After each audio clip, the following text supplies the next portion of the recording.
Macam mana kita nak naikkan stamina dan strength dalam long distance running? Mungkin dia ni seorang yang berlari short distance pada waktu dulu. Jadinya aku assume dia ni seorang beginner yang fokus pada short distance, tapi dia nak cuba untuk long distance running macam mana. Jadinya dia nak tips macam mana nak naikkan stamina dan strength. Sebelum tu korang kena faham sesiapa yang nak tukar daripada short distance ke long distance. Korang kena faham untuk ke long distance running ni, dia adalah gabungan antara endurance training, strength dan juga recovery. Kalau korang faham tiga konsep benda ni, korang boleh khatam lah untuk long distance running ni. Tapi ada beberapa tips kalau korang nak naikkan stamina dan strength. Ada 7 tips penting kalau korang nak naikkan stamina dalam dunia long distance running. Save video ni siap-siap. Tapi sebelum tu, bagi korang yang minat konten-konten tentang dunia info lari, korang boleh tekan button follow. Yang dah follow, terbaik.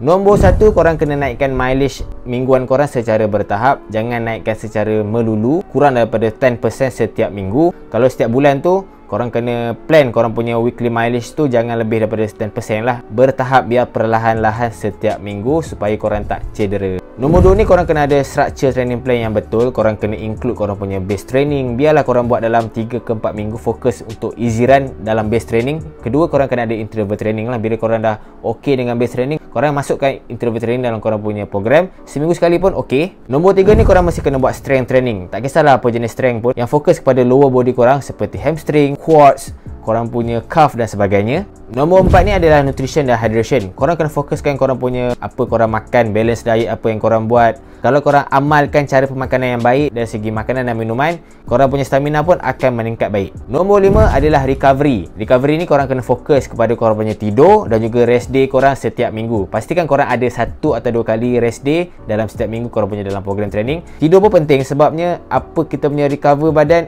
melalui tidur tu kita dapat recover kita punya seluruh otot dalam badan. Jadinya pemulihan sangatlah penting untuk memastikan kita punya muscle sentiasa grow. Nombor 6, korang kena pastikan mental korang kena kuat lah. Kalau mental korang tak kuat, susah juga korang nak sentiasa konsisten kan. Pastikan korang punya mental sentiasa strong. Pastikan korang ada short term goal ataupun long term goal. Ini memastikan korang sentiasa motivate dengan program training korang. Yang terakhir sekali adalah listen korang punya badan masing-masing. Kalau korang rasa penat, stop, rehat. Tak apa pun, tak kisah, sambung balik untuk esoknya. Badan kita pun sometimes perlukan rehat yang secukupnya. Sebabnya setiap badan runners ni berbeza tau. Jadinya listen korang punya body, ok? So itu sajalah tips yang aku nak kongsi dengan korang.